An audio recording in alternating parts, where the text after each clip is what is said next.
Folks, hello. Let's not say I never listen to you people on Patreon, right? I've been talking to a few people on there, and one thing keeps coming up, and that is, I'm getting into Warhammer, or the lore side of Warhammer, and I want to know what are the best books that Games Workshop have produced in the Black Library, and so on and so forth.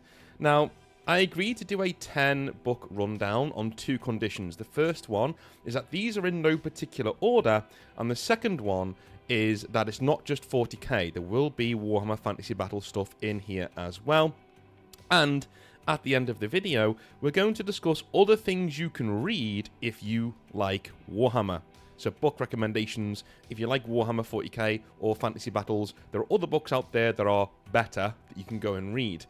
Because by and large, I've said this before and I'll say it again, the quality of writing in the Black Library is okay for Warhammer, but in terms of industry standard across the board, like what books are good out there and what books aren't, a lot of mainstream good authors would look at a 40k novel or a Fantasy Battles novel and laugh and be like, nah, this is not good fiction. Yeah, a lot of 40k and Warhammer Fantasy Battles books get away with their brand. They are books that tie into Warhammer, so they already have an audience, and certain writers stop trying, quite frankly. But there are some gems amongst the smorgasbord of average to bad novels. Now, an average novel in sci-fi, right? If you want to know how I feel, an average sci-fi novel that's okay, right? That would be one of the best Horus Heresy books in terms of the way that it's told, the structure, the dialogue, the story itself, the characters, right? A really good Horus Heresy book would be an average fantasy, your average to decent sci-fi novel. That's the kind of thing we're looking at here. All of the books on this list, though, go into the realm of they're legitimately good books, even if you took the Warhammer slant off of it. Like, even if you took Warhammer right out of there, this would still be a really good book that you should go and read. Those are the good books I'm talking about in this countdown. Alright, in no particular order, we have two from the same series. We have Beast Slayer by William King. Now, William King is ironically one of my favourite writers in the Games Workshop sphere. I don't think he writes for them anymore. I think he's left Black Library quite a while ago. But Gotrek and Felix are incredibly famous in the Warhammer book sphere, being two of the first protagonists to be made by Games Workshop in terms of writing books to go along with their setting. They are the old world. If you want to know what Warhammer Fantasy Battles is, you need to read Gotrek and Felix. You need to read Beast Slayer, which is one of the best ones, one of the ones I really loved in terms of what's going on there. Absolutely really adoring that one right now. And, of course, the first one, the legendary Troll Slayer. This is the very first book. The first scene of this entire book series is literally Gotrek shouting to an innkeeper to be let in because the door's closed because there's ghosts and zombies and stuff in the night. And Gotrek decides to take an axe to the door as Felix begs him not to. This is the kind of capers these two are going to get up to over the next, copious amounts of books. And weirdly, it doesn't get old. I don't know how. I'm on like book 6, 7 now. It doesn't get old. It's still funny. It's still good.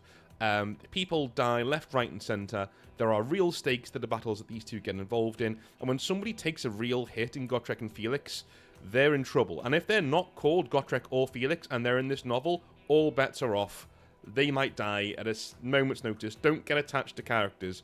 William King was doing it way before George Martin was in terms of getting these characters off screen when it's time for them to go. They go through a lot, these two, and I love their setting. I love their books. And if you're into grimdark fantasy, that is more along the lines of Fafhrd and Grey Mouser, Conan the Barbarian, you need to read Troll Slayer. You will absolutely adore it. It's right up there. It's one of the best modern grim fantasy tales that is out there. And there's loads of copious books to get into as well. And by the way, audio books are also going to be described in this. And the audiobook of William King's works with Gotrek and Felix, they are really good. And it's the same voice actor who does all of the Horus Heresy novels, but he's a lot better. in Gotrek and Felix. I don't know why. He just seems a lot better when he's reading fantasy. He's done a few of Bernard Cornwell's books as well. He's really good. So go and check these out. It's a really, really, really good book. Really good time. All right. Next. All right. So, legitimately, for me, and this is a controversial one, in Fulgrim by Graham McNeil, this was the first Horus Heresy book that got me to sit up and take notice. All right?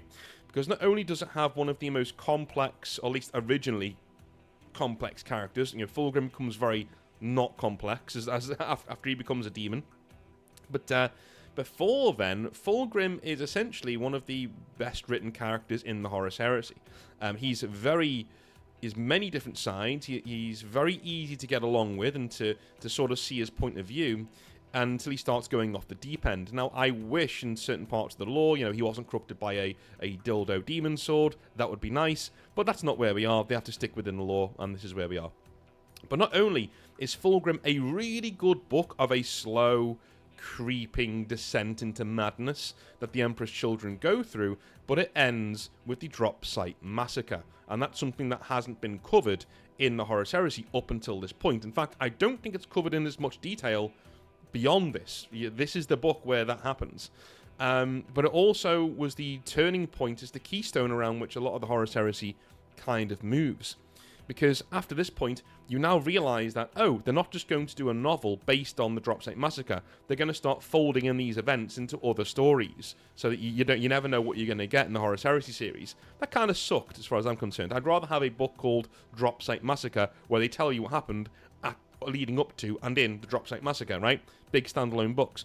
But Fulgrim, as a sci-fi book, with a lot of horror in there, with a lot of dread in there, and a lot of cool moments in there, and cool characters too. Saul Tarvitz, so I doff my cap to you, sir, and people like that. This is the kind of thing you want to be reading. This is a book that I can legitimately give to somebody who is not a Warhammer fan. I'll explain what's going on, and then they can read it, and they will get a lot out of it. They will enjoy it, right? It's a really good yarn. The Emperor's children are a bit hero worship. They get a bit too... I'm just going to come out and say it. The Iron Hands get done dirty in this book. They really do. If you're an Iron Hands fan, don't expect to read this book thinking that you're going to get any sort of leeway from Graham McNeil. He is right up the Emperor's children here, and I'm sure the Emperor's children really enjoy it. But yeah, they do get a bit done dirty here. But in terms of the quality of the book and what you should be looking for in terms of fiction in Warhammer, Fulgrim, in my opinion, was the first, shall we say, blockbuster, marquee, great book in the Horus Heresy series. That's just my opinion. The first three were good books. Nothing wrong with them, Flight of the Eisenstein is a decent book, but Fulgrim was the first one where it's almost like...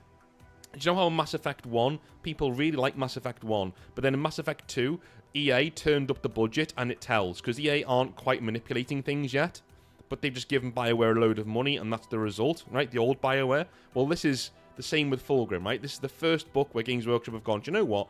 Give us everything. Balls out, go for it, and this is what Fulgrim is. So I love Fulgrim, and it's got a really good, warm place in my heart. Alright, so the next one, this is a bit of a cheat one. The Scars novels, the White Scars novels from the Horus Heresy. So, when the Horus Heresy first came out, the Scars novels were what I was hoping every Legion would get. 2 to 3 books, expanding on who they are, giving a really good sense of the Legion from top to bottom, and making them really empathetic in your eyes, and making you want to collect an army of them. That was basically what I was hoping the Horus Heresy would be. It'd be all of these books about the Legions that make you want to collect an army. And by God, does Chris Wright get that right. It's almost like he was waiting to write White Scars novels his entire life, and now here he is, he gets the chance. And he redeems one of the most boring, one-note factions in the Horus Heresy, right? He literally, single-handedly pulls them out the gutter. All we knew of the White Scars was that they took back the Lion's Gate on Terra, and that's pretty much it, right? Not really that interesting. But by God, their story takes some twists and turns, and I think Path of Heaven is probably the best novel of Chris Wright. I know other people say Scars is. Maybe you're right, but this is my one. This is my pick, and it probably is the best Horus Heresy book overall in terms of what you get out of a Horus Heresy book. So I absolutely would go a bit further in saying that. I could do without the old Mongol aesthetic, like everyone talking in a faux, a Chinese accent is a bit weird. A bit Mongolian accent, bit weird on the audiobook. Could do without that. But in terms of the actual book itself, phenomenal, and you guys should go and read it. It will make you want to collect White Scars, and I can't say a better compliment than that, right? You literally will want to go and do these. So basically, the best book in the series, The Path of Heaven. Go read it. Read the series, right? If you know anything about Warhammer, read the Scars series. You'll love it. All right.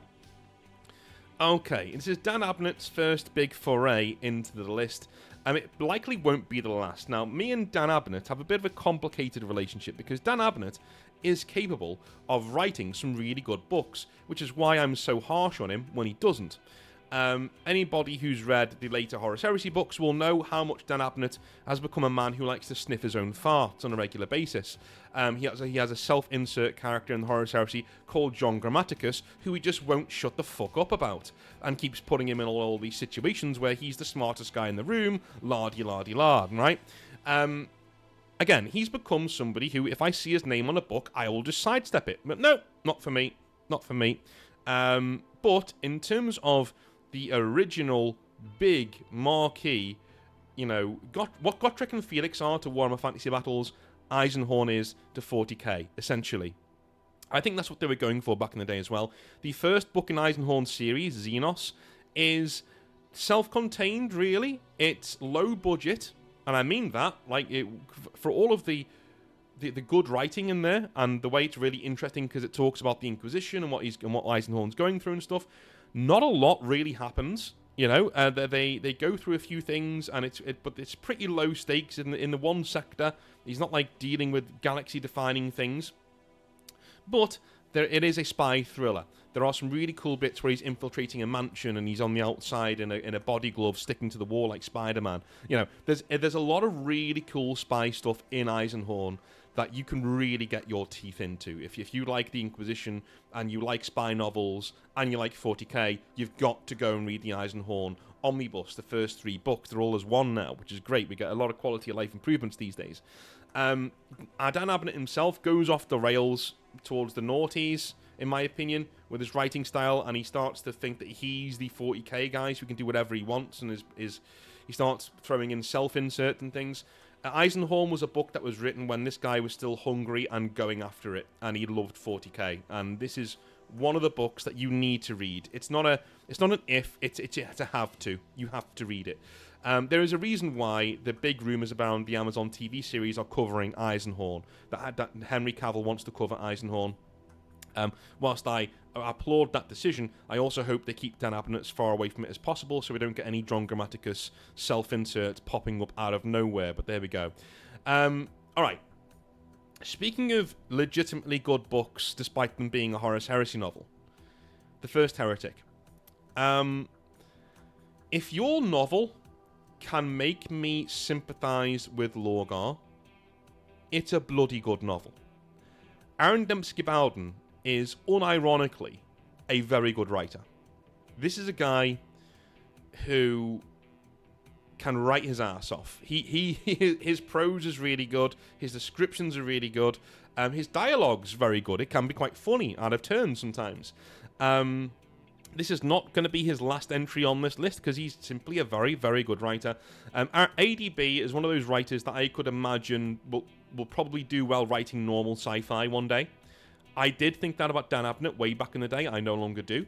But with ADB, I definitely think he has a sci-fi or fantasy series in him that's away from 40k or Warhammer Fantasy Battles or Age of Sigmar, in my opinion.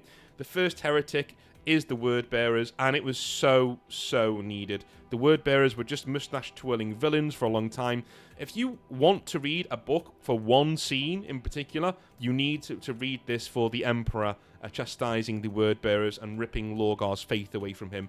An amazing series of events right at the start of this book, and it's one of the reasons why the Exiled Blades are essentially really well tied into this book, my own Space Marine chapter. They're tied into this book because I value it that highly, and I can't give it any higher compliment than that. And yeah, you need to go read this thing. It's awesome. Betrayer is also really good. and is also the reason why the Exiled Blades are the way that they are. The Exiled Blades, if you do not know, are a combination of Word Bearers and World Eaters gene seed from way back in the day. And they have their genesis in those two books, because I love them. As a twosome, I love them. The only bad thing in the next novel is Erebus. But, you know, I won't go into that too much. The only bad thing in Betrayer is Erebus, and he needs to fuck off and get in the sun, because he now has go-away heat. I said it the other day. You know, people don't just hate him, don't just love to hate him, they just hate him, because he's just not a very well-written character these days. But anyway, a lot of folks in that, by the way, were saying, oh, no, I hate him. No, you're not seeing my point. You're not seeing my point. He's not a well-written character. That's why I hate him. I don't hate him because of the things he did. Right? You seem to miss my point, as per usual. Anyway, moving on. First and Only, a Gaunt's Ghost novel. This is another Dan Abnett book back in the days where he actually cared about decent novels, and this one is fantastic. If you ever want to get into the inner workings of the Imperial Guard, that's what they're called. Suck my dick. Then you need to read the First and Only Gaunt's Ghost series and First and Only, which gets you into Gaunt himself, who he is, and where he comes from. The start of this novel, just going on trench warfare, is brilliant. It's really, really, really good. The way it's described, the first time you see Gaunt, he's sitting in a bunker in his trench, just having some eggs. Like, it is wonderfully British. Sitting there having some eggs, his lieutenant comes in, he goes, Lieutenant, have you eaten today? He goes, no, have some of my eggs, and gives him his meal. That's a commander, dude. Gaunt is a Chad, and his series is fantastic. Even the wantonly smelly pariah sniper, dude. Everything in his unit is there. If you like military fiction, you need to read these novels. If you're a 40k fan and you like Tom Clancy, fucking read First and Only and the Gaunt's Ghost series. You will absolutely jizz your pants. It's amazing. Go and give it a look. And well done to Dan Abnett. You know, I know he's gone off the rails recently, but, you know, he gave us some bangers back in the day, and this is one of them. There is no Caiaphas Cain in this series, by the way. Not because I don't think he's good or bad. I've not read his books. I've not read anything about Caiaphas Cain. It's one of the weird series that has just slipped me by. So if you think he's really good, feel free to recommend his books in the comment section down below. He's not in this list because I literally haven't read any of his books, so it would be unfair of me to include him. Anyway, Malus Darkblade. Now, when I was a kid, this was the guy. And by the way, Malus Darkblade is still the fucking guy, right? He's still the dude. And I have one issue with Malus Darkblade, and that's when I became an adult.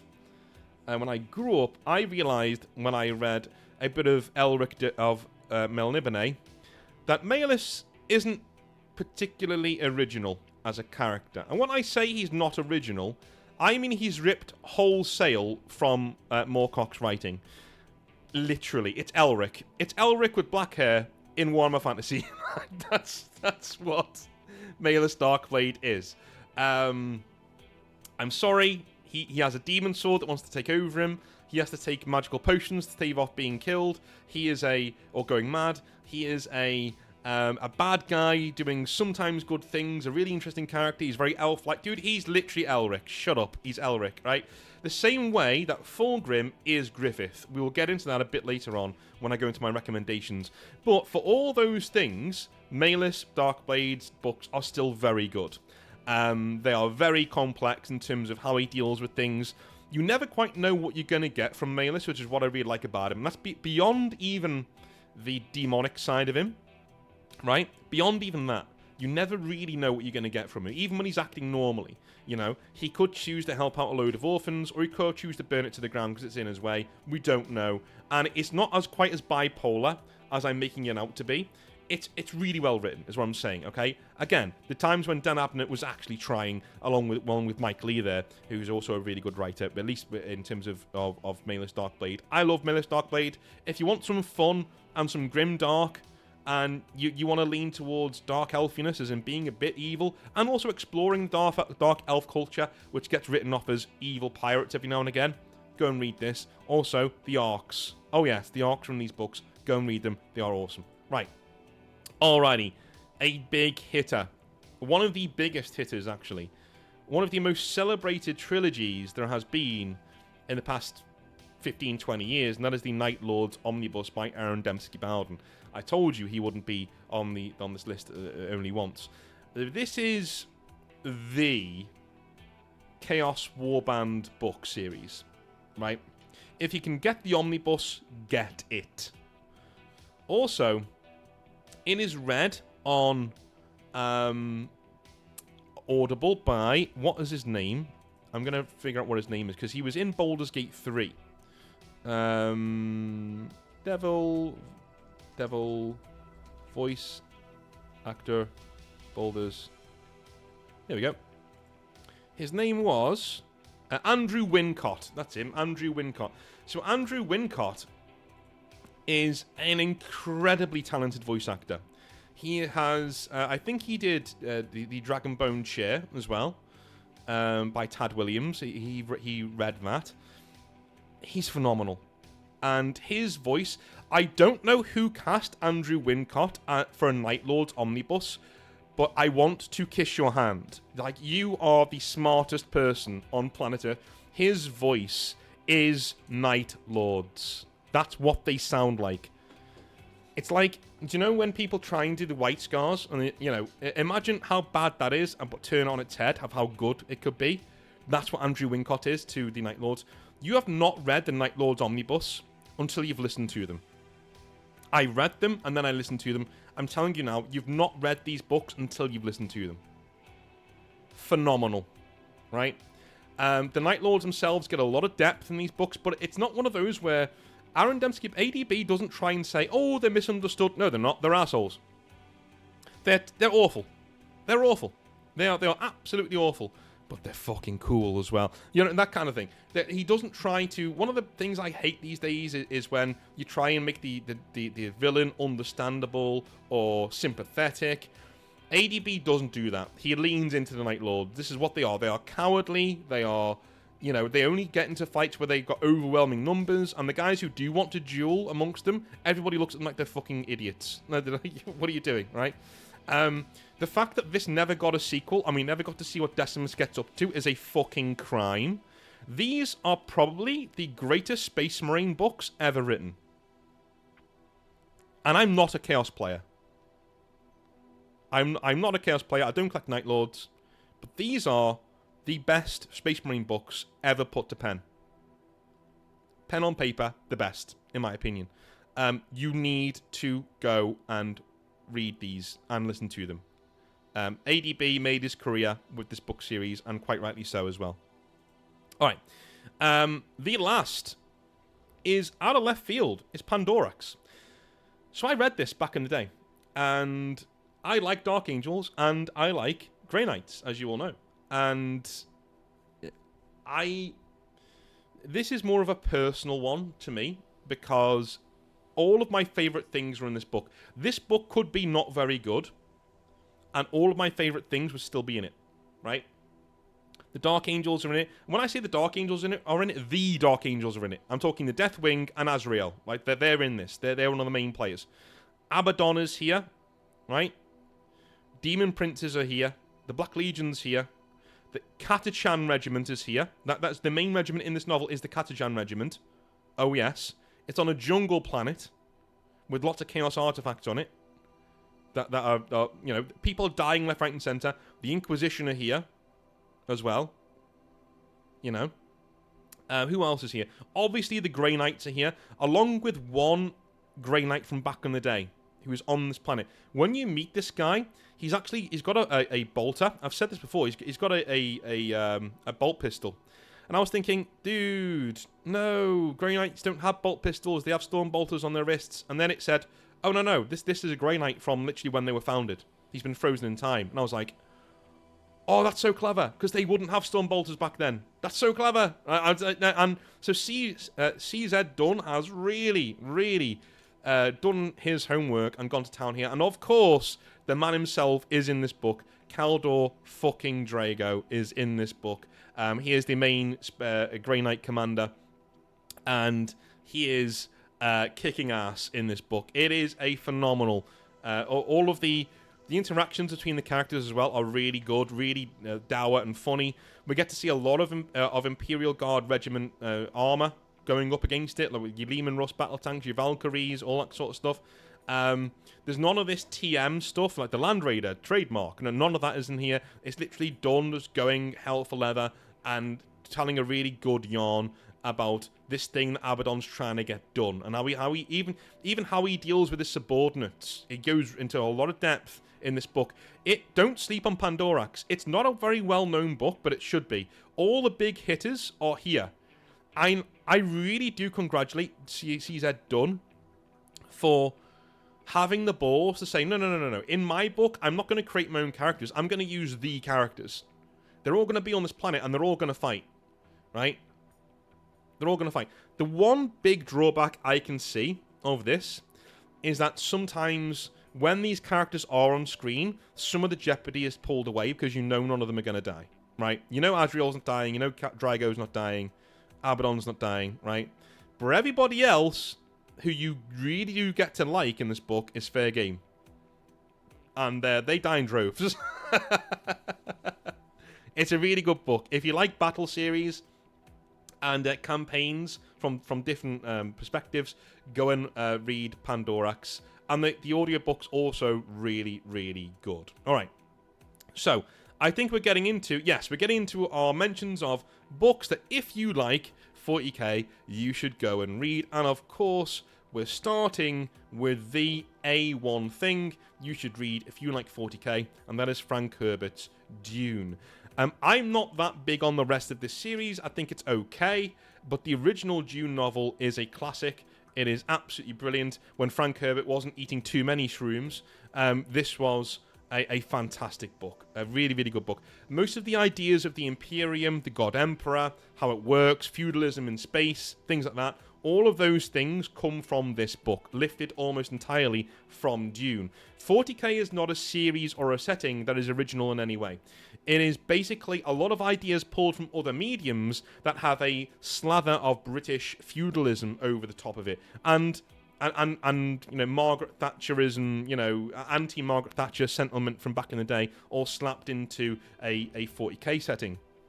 Eventually it went away from that, of course, and it went to more grimdark and more totalitarian and things like that, which is great, and from third edition onwards. But if you want most of the ideas that you have with 40k, Dune is that book. You read Dune and you're like, okay, I see where they get a lot of this from, right? You feel like, as a 40k guy, you're at home on Arrakis. You do love it. And it's very well written. The politics are very well done. And the audiobook, by the way, is very strange. Because at the start of it, I was really hyped because it had a full cast. Like, the first 4 or 5 chapters had a full cast of people. Then all of a sudden, it goes back to being an author again. You know, it goes back to the narrator doing all of the lines again. I'm like, whoa, wait. So having Jessica have this really sultry female voice, and then having a man put on her voice in the next chapter was a bit jarring. So maybe skip the audiobook, but the book itself, absolutely phenomenal, and I can't recommend it any more than that. If you can get a reading from the BBC, I think they did a live action reading back in the day. You can get that, read that, listen to that too. Anyway, of course, Michael Moorcock. Yes, Elric and Michael Moorcock in and of itself is basically a lot of the ideas of Warhammer Fantasy Battles and 40k too. Moorcock has gone on record as saying it's a fair cop. If you steal his stuff, it's a fair cop. He wasn't original either. I would say a lot of Moorcock's ideas were actually quite original, but that's just, you know, me just talking out my arse probably. But there we go. And 40k took a lot of their ideas from, and Fantasy Battles took a lot of their ideas from Michael Moorcock's writing. If you like fantasy, if you like the old world, you need to go read Moorcock. He is absolutely phenomenal. Let me take a quick sip of my tea. Yeah, so Michael Moorcock, go read him. Phenomenal writer, and if you like Warhammer Fantasy Battles, you need to give him a go. Especially the first, Elric of Melibene, even though I can't really say the word. Alright. Oh, by the way, Elric is literally Malus Darkblade, we said that before. Alright, The Blade itself by Joe Abercrombie, Lord Grimdark himself. Now, Joe Abercrombie's gone on record saying he doesn't really like the term Grimdark. He thinks it's very, not derogative, but very reductive in what he tries to do, which I agree with. But at the same time, Joe Abercrombie is easily one of the best writers that's come out of the UK in the fantasy space in the last 30 years. He is phenomenal at character work. He is extremely funny. Even at times when it shouldn't be, it is, and that's the best kind of funny, gallows humor. And you really feel for all of his characters. Some of them are absolute shits, don't get me wrong, but you feel for his characters across the board. He pulls out your heart and is literally like, listen, you need to care about these people. Logan fucking Nine Fingers, dude.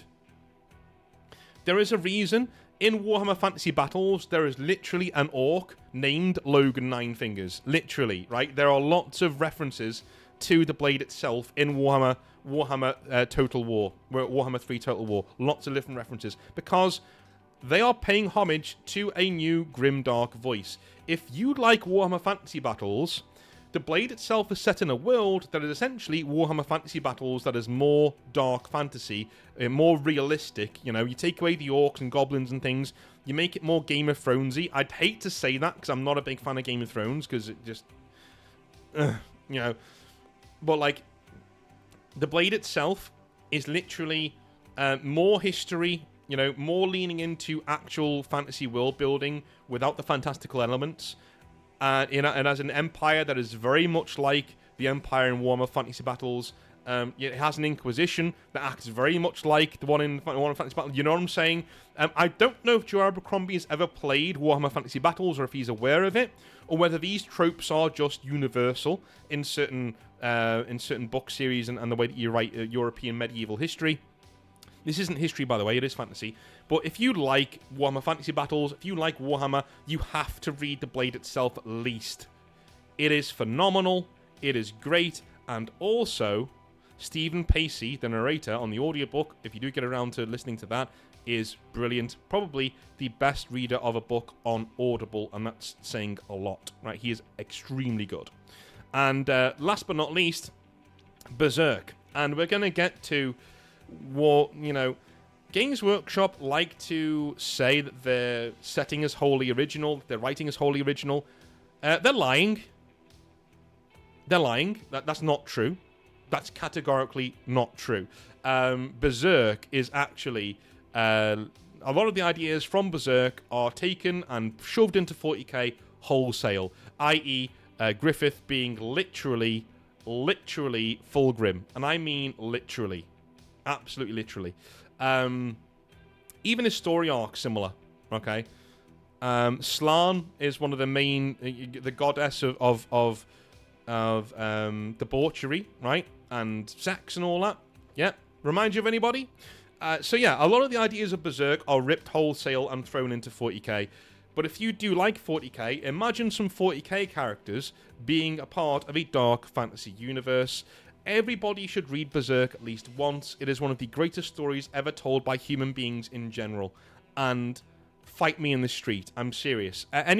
Anybody who's read this, even non-manga fans, read this and go, I've had Lord of the Rings fanboys tell me this is better than Lord of the Rings. Right? Literally, they read this and they go, holy shit. Holy shit, right? Give it a go. It's phenomenal. It's amazing. You'll love it. And it goes to some dark places. Trigger warnings. It goes to some really, really dark places. It is a Japanese manga after all. They seem to not be able to restrain themselves from being weird at times. I fight me. Sorry, it's true. I love me some manga, but some of y'all are fucking weirdos that you write this stuff, right? But as an overall story, as an overall thing, it's a phenomenal piece of work by the late, great Kentaro Miura. You guys need to read this and see it for yourself if you're a big, big fan of grimdark storytelling in general. Not just 40k, but Warhammer Fantasy Battles. If you're into that kind of thing, Berserk is something you should read at least once. Alright, that is my video on my favourite Warhammer books. If you like what I do, subscribe to the channel, do all that fun stuff. Give me your favourite Warhammer books in the description down below, the comment section down below. I'll be really interested to read those because I'm looking for more books to read. So if I've missed anything out here that you think I'd be really into, then put it in the comment section down below. I love you a long time. This was a bonus video for the weekends. I'm not expecting it to do very good numbers, but if you do like books and you wanted my recommendations or some clarification on my opinions on Warhammer Fantasy or 40k books or their authors in general, well, there you are. You now have a video that does that. Thank you very much to Patreon for suggesting this topic for a weekend video. I love you a long time. I will speak to you after this video, by the way, where I'm going to be doing a live stream with the Black Lodge games. I'm going to be talking about pretty much everything, from Warhammer 40k to fantasy to life in general. I think we're going to do a bit of philosophy as well. I don't know. We're just going to jump into it, see where we go. So I love you a long time. Speak to you very, very, very soon, and have a good one. Bye now.